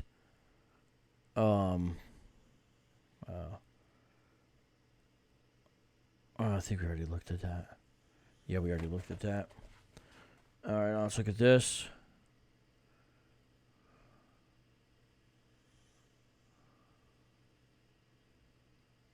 Look how they utilize biblical language. I just wanted to show you how perverse they are with the biblical language that they use here. Look at this is crazy, though. Also, the hypocrisy. Look at what they say. On receiving the answer, the Klud will arise and address the party as follows. Men speak of love and live in hate. Men talk of faith and trust to fate. What? Now, I just want to wrap this, though. Men speak of love and live in hate. Men talk of faith and trust to fate. Or might men do the things they teach? Or men might live the life they preach. Then the throng of avarice will fall, and the clangor of grim selfishness. Okay, they kind of lose the rhythm there. Never expected the Klan to have much rhythm though anymore, but the kind of lost the bars there. But look at this. Be you well assured that he that putteth his fan to the plow and looketh back is not fit for the kingdom of heaven. These dudes apply the words of Jesus to discipleship, to joining the Klan. Isn't that bizarre? Don't deceive yourselves. You cannot deceive us, and we will not be mocked. Like, seriously? Now they're taking the prerogative of God? Just look how blasphemous, though, this organization was, as well as just straight up horrible, and they're co-opting of Christian theology. This is not a Christian organization by any stretch of the imagination, and it never was, and that needs to be reiterated with this transparent, life-giving, powerful, God-given fluid. These guys, dude. And then look at this. They actually sang a song in their ceremony to the tune of Just As I Am. Just as I am without one plea. They actually sang this.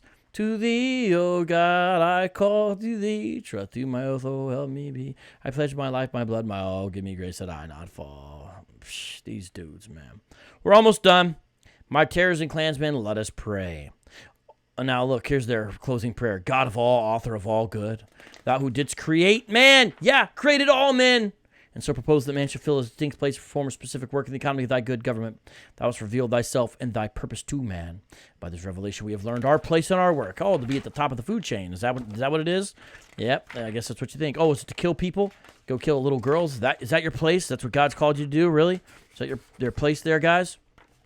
Sorry, you guys, this is ridiculous. Therefore, we have solemnly dedicated ourselves to clansmen. Oh, God. I mean, do you just see this? It's just ridiculous prayer. I mean, talk about some real, true Pharisees in a most negative, pejorative way, with hypocrisy and the silly show. Like God hears these prayers. You know what I'm saying? I mean, it's utter mockery of the true faith. All right, let's check this out here, page 48.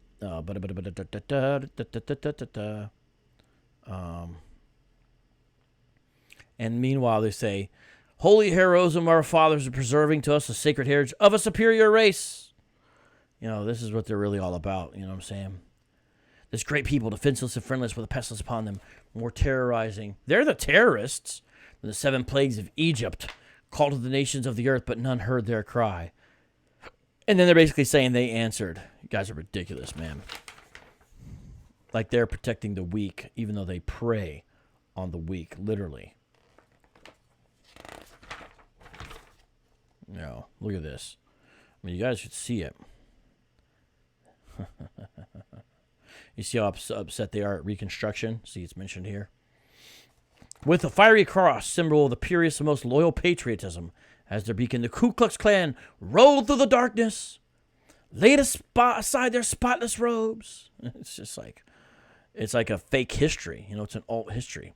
In your noble mission for humanity's good. I don't think when you're lynching people, it's for their good.